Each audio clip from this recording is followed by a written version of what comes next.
सवाल किया गया, अस्सलाम वालेकुम सिस्टर। वालेकुम सलाम रहमतुल्लाहि व बरकातहू। काइंडली सिस्टर फॉरसेज पर भी वीडियो जल्दी बना दें कि ये हलाल है इसकी अर्निंग या नहीं। ये सवाल बहुत ही किया जाता है जब से ऑनलाइन अर्निंग का काम शुरू हुआ है। बहुत सी वेबसाइट्स आ गई हैं जो कि ऑनलाइन अर्निंग प्रोवाइड कर रही हैं, बिजनेस कर रही हैं। तो फॉरसेज पे जहां तक मैंने रिसर्च किया तो बहुत से उलमा ये कहते हैं कि ये हलाल नहीं है, और उसी तरह बहुत से उलमा ये कहते हैं कि ये हलाल है। अगर आप इसको डीपली पढ़ते हैं तो ये एक बिजनेस है। एक बात याद रखें कि दीन में बिजनेस अलाउ है, कि आप बिजनेस कर सकते हैं। जो कुछ इस तरह से है कि आप एक कंपनी इस फॉरसेज को ज्वाइन करते हैं, $10-15 देकर रजिस्ट्रेशन करवाते हैं, और यानी आपकी इन्वेस्टमेंट होगी। इसके बाद फिर आप क्या करते हैं कि अगर आप किसी और शख्स को उस कंपनी में लगवाते हैं तो वो नया आने वाला शख्स जिसको आपने रखवाया है वो भी $10 या $15 जितने भी इन्होंने मखसूस किए हुए हैं वो सबमिट करवाएगा।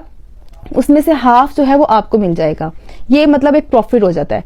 इस तरह फिर आगे से वो नया आने वाला शख्स और मजीद लोग ऐड करवाएगा, उसको प्रॉफिट मिलेगा, उसमें से आपको भी मिल जाएगा। हमें यहाँ आकर उलमा का जो है थोड़ा सा इख्तलाफ हो जाता है कि आप कुछ कर भी नहीं रहे और कमा भी रहे हैं। तो अगर आप कुछ साल पहले चले जाएं, आप कोई प्लॉट खरीदते हैं, अब वहां पे कोई सोसाइटी बनने लगती है, तो वो जो आपने 1 लाख का कभी प्लॉट खरीदा होगा वो 1 करोड़ का हो गया, तो क्या वो हराम हो गया? नहीं, इस तरह कीमत बढ़ सकती है।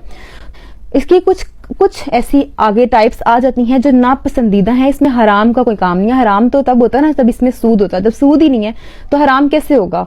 और एक मोमिन को कमाना चाहिए।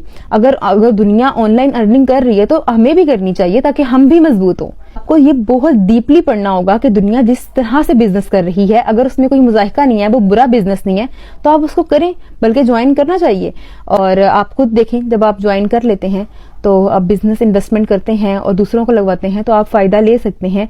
और जहां आपको लगे कि सूद है तो वो आप हिस्सा नहीं ले सकते, वो इंटरेस्ट पे आप छोड़ देंगे। बाकी जहां आपको सही लग रहा है तो वो आप अर्निंग करें। और ऑनलाइन अर्निंग जरूर करनी चाहिए, हर इंसान को करनी चाहिए। जो पढ़ा लिखा है या जो नहीं पढ़ा लिखा, जो भी ऑनलाइन काम जानता है उसको करना चाहिए।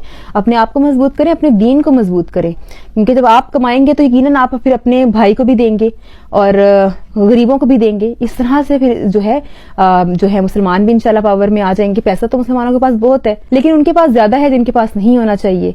तो ये थोड़ी सी चीजें हैं, इसको क्लियर कर लें आप। जिन्होंने सवाल किया है यानी वकास भट्टी साहब, आप बिल्कुल करें, इसमें कोई मुजाहिका नहीं है।